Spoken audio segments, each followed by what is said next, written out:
Well, today we're talking about how, how resentment affects affection. So there's lots of couples out there, but there's not too much affection between the two. In fact, with some couples, there's no affection at all, which is not pleasant actually, because we like affection in the relationship. We like getting close to each other and experience some intimacy. But some couples are not experiencing that, and the reason is because normally there's a build-up of resentment, or there's some unresolved conflict, like things aren't sorted out.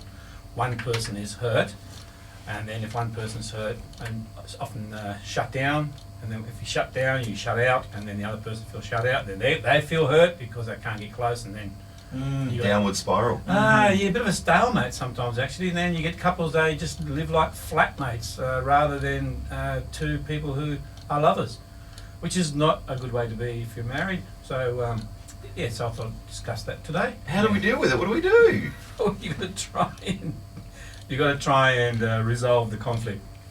The one way to resolve conflict is you need a safe place to be able to say things. So, if someone's got something on their heart or on their mind, and if you've hurt them, what often happens you see is that, say, male hurts his wife, he might think it's a level 3, she feels it at a level 7, he says, like, why are you making a mountain out of a molehill? And that's not going to work. And so then that remains unresolved, and then it's not good after that, actually. Now, Hans, you've raised something very interesting here, the concept of levels. Can we explore that just for a moment?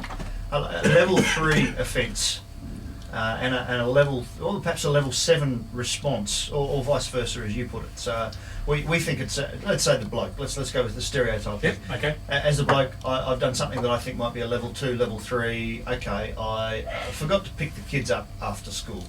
Right, let's scratch that. That's level 8. Let's leave that alone. I forgot to put the rubbish out last night, and Mr. Rubbish Man has been past. He's picked up the bins. Now we've got an issue.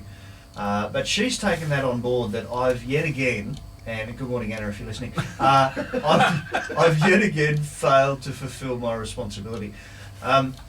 She takes us to level 7. No, I'll tell you what happens, you see. This is what happens. Is that the wife might go to the husband and say, I didn't put the rubbish out last night. Now that can be resolved quite easily, but if the husband gets defensive and says, well, okay, well, I've always got this job, blah, blah, blah, blah, blah, blah, then it becomes... That doesn't actually sound like you, do then it becomes a level 7. My house again, Hans. It's when you get defensive and upset about this small issue, and then it becomes a level 7, because then she's really upset. Why are you getting defensive?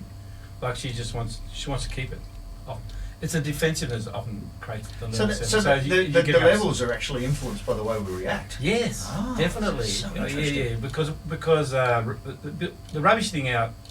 If you use the word soft start-up and word of endearment and apologise profusely, it would not be a problem. But if you get defensive about it, so that means it's not actually safe for her to say this because there's something that's on her heart that she didn't appreciate that you missed that out, because she probably would have done it herself if she had known you weren't going to do it. I mean, that could be part of the negotiation system. So how do you fix it? What do you, I mean, like, you apologise, but is there like a list of, just say like a level 2, there might be like some flowers, like a level 8 might be like a weekend away. This is a good idea. Hans, could you put together a guide on how we deal with each level? Level 10, 1 to 10. No, look, appropriate response. We can go to our wives and say, all right, what level was that? They go level 6. You go, nah, all right, that's. Oh, there you go. That's a pedicure and a manicure. Oh, nice. All right, there you go. Fixed. Sorry, guys. None of those things are going to work. Let me tell you what happens, right? Say wife and husband have an argument in the morning, right? Husband storms out of the house. He's driving around thinking himself. So he works it out within his head how he could have resolved this issue. Next time this happens, I'm going to do it this way, and that should be able to fix it up. So he's actually working it out. And he comes home with a bunch of flowers. And so the wife comes with a bunch of flowers. The wife goes, "What's with the flowers?" Because she's still upset because she needs to talk it out. She can't do that male thing of just working it out in her own mind often. So this is not all couples, but in most situations, she needs to be able to talk it through. But if he comes and says, here's some flowers, and the reason why I'm giving you these flowers is because I'm really sorry I was a bit of a douchebag. And I upset you, and I understand that. You know what I mean? Yeah. Look, if it's registered as mere remorse, it's not going to work. I'm afraid, Scotty. You got to actually talk it out. Often, what your partner, what wife will need is You need to talk it out. She needs to know that you're really sorry. It's not going to happen again, actually. So kind of a real, I'm forgiven, a forgiveness type sorry, like and a repentance thing. I'm not going to do it again. Okay, I know this is really important to you, and I know that you value this. This is part of who you are. I've mucked it up. I'm really sorry about that. I can see that I really hurt you, and I'm really sorry that I hurt you. That's what you got to say, because that's the emotion. And sorry, darling, I won't do it again.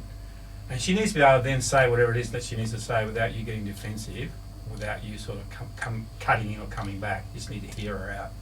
She needs to do the cathartic thing, which is, sort of just get it out of the system. All right. You need to resolve conflict as quick as possible, because if there's unresolved conflict, there's a build-up of resentment. There's a build-up of resentment. It affects affection. No question. Yeah. Good stuff, Hans. Hans, thank you. I hope you can all resolve your conflicts this morning and have lots of warmth and affection, which is what we want in our marriages and relationships, do we not? What about a group hug right now? Here we go. Come here, you beautiful thing. Thanks, Hans. Have a great day. Right, so before the break, we mentioned